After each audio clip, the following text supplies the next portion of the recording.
Well, hello, boys and girls. Nice to see you. Miss Ojeda here, and I'm back with another video. But I'm not going to be teaching you about what good readers do anymore. Now we're moving on to a subject called Reader's Workshop, and we're going to be talking about ways to think about reading and different kinds of texts that you can read. Today, I'm going to start us on a new unit. It's all about nonfiction.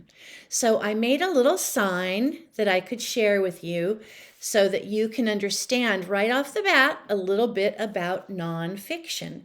Nonfiction is not pretend. It's all facts. It's only true information about new subjects of all kinds, from planets to insects. There's an index and a table of contents to help you find what you need. You will have lots of curiosity to learn more. There are text features that guide your reading, such as italics, bold print, and underlining, and lots more. So, open a nonfiction book and learn new things that interest you. So that is a little way to begin thinking about nonfiction. Okay, so nonfiction is interesting because there's not only one kind of nonfiction. Just like with fiction you have poetry books and story books and fables, all kinds of fun things to read that are pretend things, stories that someone made up. Nonfiction is all about real stuff, but there are 3 types of nonfiction that I will be teaching you about, along with my friend, another teacher, Mrs. Brown. We're going to take turns, and it's going to be awesome. So, the first type of nonfiction I would like to present you with is nonfiction that's called reference books or research books. And that has to do with books that are teaching you about something real when you want to learn lots and lots of details. Like, for example, this book is called Grow Your Own Sandwich. And if you look carefully at the cover and you look at what's inside the sandwich, you can see something red there and all around the outside too. And that will give you a hint about the topic that this book is about to teach you. So I think it's teaching about tomatoes. And, oh, 1 second. Oh, Godzilla's back. Hey, Godzilla, how are ya? He's great. What was that? Oh, you're right. There is something green in the sandwich. Yes, Godzilla, thank you. It's called basil. So could you sit down for a minute? Thank you. The basil is the green stuff in the sandwich. You know, he's an expert with everything green. So I'm going to show you just a couple of pages in this book and grow it yourself. Grow your own sandwich. It has a table of contents at the very top.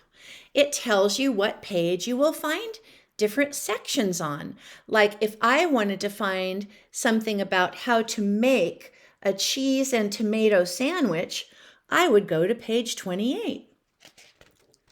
So inside this book, I will find many, many things about tomatoes. What is a tomato?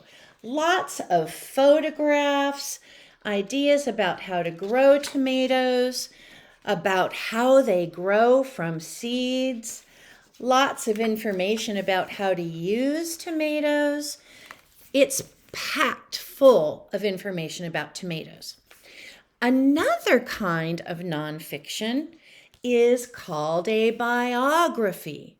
Now, this is a book called Dr. Seuss, but this is not a book that Dr. Seuss wrote.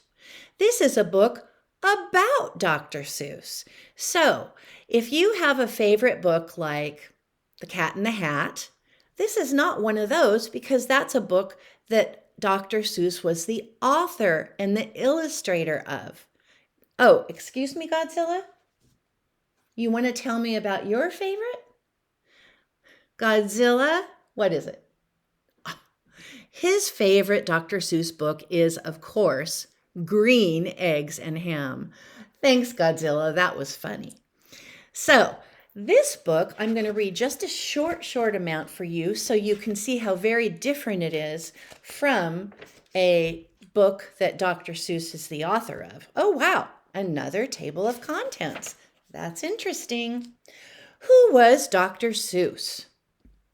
Dr. Seuss was a writer.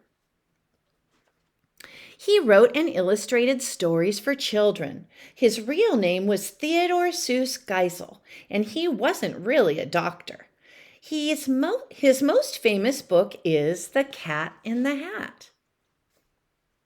So you can see a couple pictures of Dr. Seuss. Theodore Seuss Geisel. Where did he grow up? Dr. Seuss was born in 1904. He grew up in the city of Springfield, Massachusetts. And over here is a little photograph of what that city looked like when he was in that city. His family had moved to the United States from Germany. His family and friends called him Ted. And there he is as a young man. So you can get a sense for what a biography is, a book about someone. And your teacher will be reading you about biographies and maybe already has, like biographies of Dr. Martin Luther King Jr. and other people who are important people, famous people, things like that.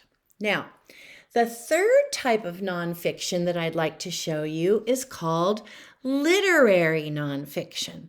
It's really interesting because literary nonfiction doesn't always have photographs. Sometimes it's illustrated by an artist. But the story inside, even though it's a story that has a beginning, a middle, and an end, all of the details are facts. Everything in the story is true. So this book called Are You a Butterfly is going to have real information, facts about butterflies. Are you a butterfly? But it's written in an interesting way. It's written to be very creative. Listen, are you a butterfly? If you are, your parents look like this. The book is helping you to pretend that you are a butterfly and what your life might be like from beginning to end. So, boys and girls, this is our opening lesson for nonfiction. I hope you're excited like Mrs. Brown and I are, and I will see you again very soon to talk to you in a little more detail about nonfiction. Thanks for listening. Bye. Oh, and bye from Godzilla. See ya.